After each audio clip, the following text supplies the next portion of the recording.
Hello, everybody, and thank you for tuning in to the Liberty Report. With me today is Daniel McAdams, and Daniel, it's good to see you. Good morning, Dr. Paul. Good. We have more of the same. International crises going on, financial markets rocking along, and gold going up. So we want to talk about these current events. The big news today is that looks like those North Koreans are coming. The North Koreans are coming, and they may have a nuclear device, and there was an explosion, but I don't think anybody knows exactly what exploded. I suspect that the concern that is being expressed today about North Korean exploding something that would be hydrogen is probably stretched a little bit, and that we'll have to wait and see. I don't quite see the tremendous fear that seems to be developing, because the politicians have opinion, everybody around the world has opinion on what we have to do. The United Nations getting involved, NATO is getting involved, and I'm sure behind the scenes the military-industrial complex is getting involved, and the politicians who are agitating for more attention to find out who's the toughest on foreign policy and who's the toughest on China and this sort of thing. That's going to go on. But there was one item that I think we shouldn't ignore, and that came from the people on the streets in Seoul, South Korea. Now, don't you think if they would have a sense of what's going on, there's a little more communications with their relatives in the north, and they don't want a war to go started. And they said they were rather calm and unconcerned and thought, well, we've been going through this. So they didn't see this as very much of a big deal. But I need to get you to tell me a little bit about how serious you think this is. And I want to talk also in the course of the discussion about non-interventionism, because some people will jump and say, yes, we need more intervention. Other people say, hey, this is maybe suggests that there's too much intervention. Yeah, well, as was announced by the North Korean news agency, the North Koreans have found a way to construct a thermonuclear device, which is a two-stage, so we'll go into the details, but it's orders of magnitude stronger than what they have tested before. However, sort of cooler heads are now looking at it, and it looks like rather than a 10 kiloton, it's some sort of down in the 7 areas. So it may have been sort of a boosted version of the previous one. In some ways, it's irrelevant, because it's, as you say, the propaganda value of bringing this threat back in the news, terrifying all of the Americans, bolstering the military-industrial complex, giving the Washington think tanks something more to scribble about, some new policy papers that are a lot like the old ones. That really is the real effect. You know, the markets are always of interest to me, because if there is an international incident, what is it going to do to the markets? Gold went up today and the stocks went down. And you might say, well, that means it's very, very serious. Well, not necessarily. Maybe gold was destined to go up and the stocks were destined to go down. And this sort of incites the moves in there. So I don't think that's evidence that it's a real big issue, that these changes in the markets were going to occur anyway. But the politicians weren't too bashful about this, and we might just talk about a few people who have spoken out.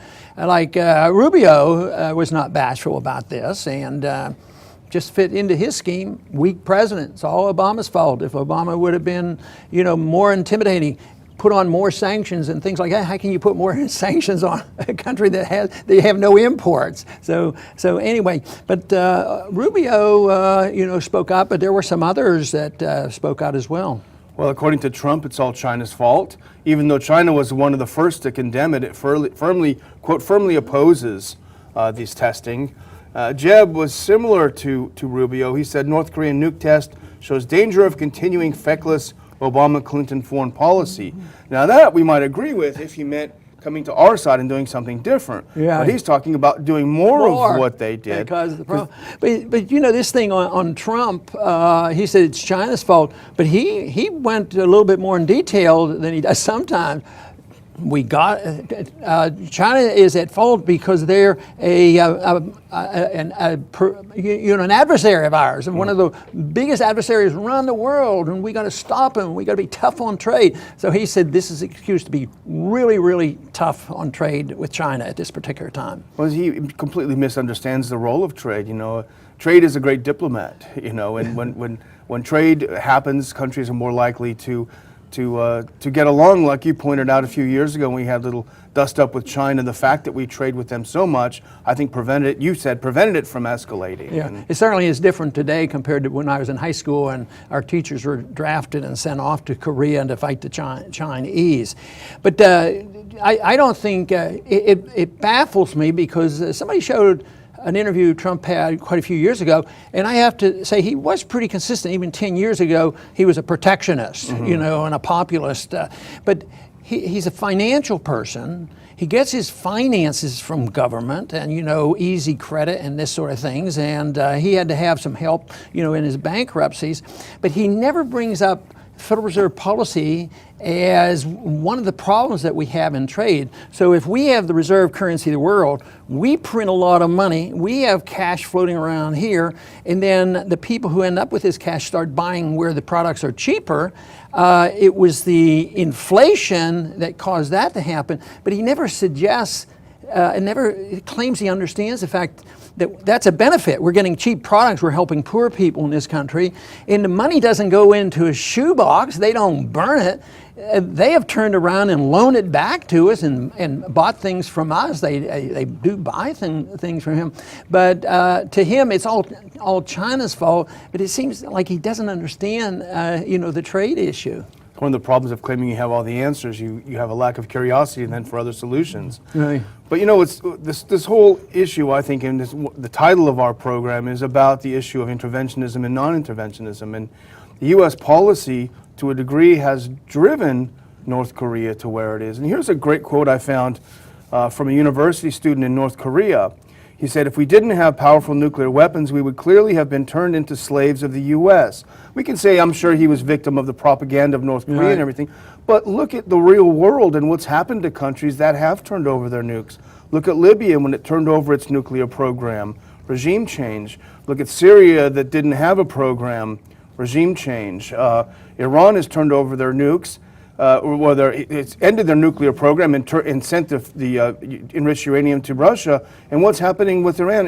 Are U.S. politicians praising them for being flexible and giving up? No, they're demanding even more action. So even today, John Bolton, I think he leans toward neoconservatism. Slightly. And used to be our ambassador to the United Nations. And when this subject came up, he was not explicit, but he threw it out. He said, this is a serious problem. This is big deal. And I wouldn't be surprised, or what we need to look into is how the Iranians participated in North Korea getting it. He didn't even say Pakistan. He says the Iranians. It's beating up on them. And yet, if you looked at it strictly as an independent observer, and you looked at where Iran is and was and what circled them were all nuclear weapons. So I believe they've actually downsized their nuclear program and turned over some of their nuclear material to Russia. I just hope it doesn't do the same thing that it did to Libya. Okay, they can't threaten us, they won't have us, and now we'll keep bashing them. But it looks like they're going to continue to bash them. You lose your deterrent, and even the boisterous reaction among the candidates. I don't think anyone in his right mind is going to drop a nuke on North Korea because they know that South Korea will be decimated. But the thing is, if the U.S., as it claims, is against nuclear proliferation, why does U.S. foreign policy encourage nuclear proliferation so much? Could you use that same argument about if our policies encourage radicalism of Islam, and that's a recruiting tool, which many of us believe, why is the answer always kill more Muslims and be more anti-Muslim? And what do? We create more hostility, and it's all the intervention, and one step leads to another. But don't you feel better that the UN Security Council is meeting today, and they're peacekeepers? So maybe something good will come from the UN. Well, they're expected to call for more sanctions. So more of the same things that caused the problem. You know, when things like this happen, and we dealt with this last year on the ISIS thing, you'll have a lot of people who agree with your foreign policy of non-interventionism, but then they'll say when something like ISIS happens or when something like North Korea happens, yeah, I'm with you, Ron, but this is an exception. We've got to really deal with this, you know. So it's hard to make the case. It's not hard to make the case, but the case is there that non-intervention would have prevented these issues from arising in the first place. Well, one thing that brings back memories is 65 years ago, essentially, you know, when the North Koreans did invade South Korea, it went to the United Nations, and there was a resolution to go to war. So that was one of the most significant first thing that the UN did was to sanction war, and of course that war went on, and finally it was a stalemate, and a lot of people died, and it was a big event. And you say, well, that's good. They didn't get control. The communists never got control of South Korea, but the communists maintain a power in North Korea. But what happened in South Vietnam after a bigger disaster of intervention? The French and the Americans, goes on, and all these people killed, probably over 1 million Vietnamese killed, and 38,000 Americans killed. I mean, it's 60,000 Americans were killed, and finally we had to admit it. This intervention is terrible. The neocon says, yes, not 500,000, we need 1 million soldiers over there. Our intervention is not strong enough. But what happened? Was there a domino effect? Did the communists run right over South Korea or South Vietnam? South Vietnam turned out to be more friendly. We trade with them, we travel there, and it's not run by a communist government. There's still problems because, unfortunately, when communism failed, there was too many people who accepted Keynesianism, interventionism, and inflationism, and corporatism, which will finally end. But anyway, their dire predictions didn't come out. So non-intervention in Korea may well have done the same thing. Non-intervention in Vietnam after all that death and destruction turned out to be a better deal. And yeah, I think it's a good point, because though both Vietnam and China are in name ruled by communist parties, the fact that they have embraced the markets, they've embraced international trade, I think has resulted in more individual freedom, certainly than a place like North Korea. Do they have perfect societies according to the most liberal American viewer? No, they don't, but nobody can argue that Vietnam and China aren't moving in the right direction with regard to individual rights, individual liberties, and that's all come by economic activity. You know, this made me stop and think today when this came up is, you know, it almost fits into the pattern of what the fear mongers need, you know, and they can jump on it.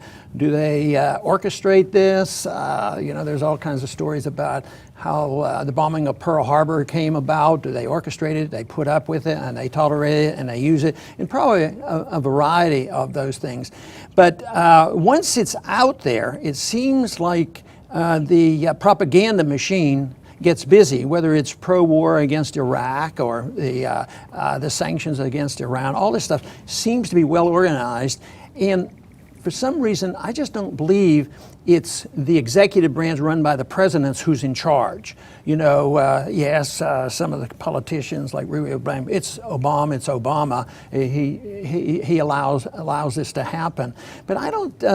I think there's more happens to bring some of these issues up, and I don't know who those people are, but they're out there because they seem to have a lot of influence with the media.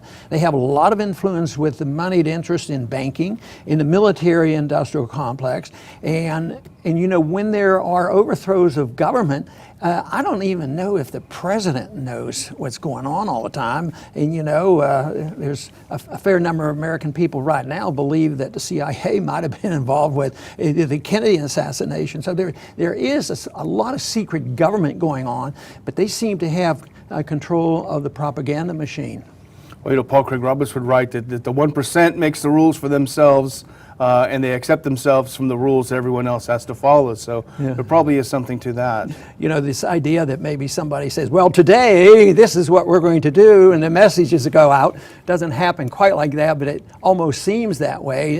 Today we're going to win this issue and we're going to bash North Korea and show that you know, we need more bombs and ships, and the South China Sea is a problem. We have to have a bigger Navy. But it reminds me of an economic story that happened a long time ago. After FDR called in the gold, there was no gold market, so he and Morgenthau, the Secretary of the Treasury, said, oh, well, we have to know what the price of gold is. It's sort of like a communist idea, because they were having deflation, something like what we're having today, and they wanted inflation. Today they want 2% CPI increase, but Roosevelt had the thing twisted around. He says, we don't want deflation, we want inflation, so if we can get the price of gold up, you know, the recession, the depression is going to be ended. So he and Morgenthau would have breakfast every morning to decide the price of gold. And Morgenthau talks about it in his biography. He says one day Roosevelt walks in and Morgenthau, hey, what should we raise the price of gold today? He says, 21 cents. And he says, how do you come to 21 cents? He says, it's 3 times 7, and 7's a lucky number. And Morgenthau said, if anybody ever knew, you know, the stupidities that we went through, and he admitted it was ridiculous. But sometimes I get this idea, the way the news media handles this, it certainly is orchestrated when they want more action, when they want more militarism. And then these politicians don't sit in those rooms. I don't think Rubio sits in those rooms and says, okay, what we have to do is bash them, or we're going to bash China, or whatever. But I think they know where the power is and where the money is. They want to have influence, and they want to have a good retirement job. I think a lot of that has an influence on how these stories are portrayed. Well, you remember this from your time in Congress. There is a perception among the American people that, oh, the congressman is so much better informed than I am, you know. I've got to defer to his better sources of information. But you know, because you were around them for years and years, they often have worse sources of information. Well, the ones I ran into, and I ran into a lot of them, and most people thought, well, how could you stand it? Well, I sort of, you know, blanked out the issues and all, because I didn't, the personal confrontation was not my style. But if I did get into a conversation, sometimes they would come and initiate the conversation, which I like. There weren't more than 5, maybe even today there's not more than 5 or 10 who ever heard of Austrian economics, who ever understood the Austrian explanation of the business cycle. And they don't worry about intervention. Intervention is unpatriotic, it's un-American, it's not supporting the troops, and on and on. So anyway, there's a lot of work ahead for us to try to sort these issues out, and today certainly is another day, a foreign policy issue that has an effect on the marketplace, bringing about changes that were destined to come out anyway. But I think this year, so far, looks like we're going to see a lot more of this. But they're not that difficult to deal with. The answers are out there, the understanding is there. They are not understood in Washington, D.C., nor our universities, but outside in the underground educational system on the internet and private schooling and different things, the issues are out there, and a better understanding of how free markets work and how trade really works. You don't have to have protectionism, but you have to have sound money, and you have to have a precise foreign policy, and we should never be embarrassed by non-intervention, because non-intervention is a moral position, and it's also one that is very practical, because it is the only issue that keeps governments out of war. Sweden, Switzerland being one perfect example of staying out of these things and staying out of the problems. But anyway, the problems are great, the answers are there, and hopefully we can contribute to spreading that message of liberty, which can solve so many of our problems. I want to thank everybody today for tuning into the Liberty Report, and please come back soon.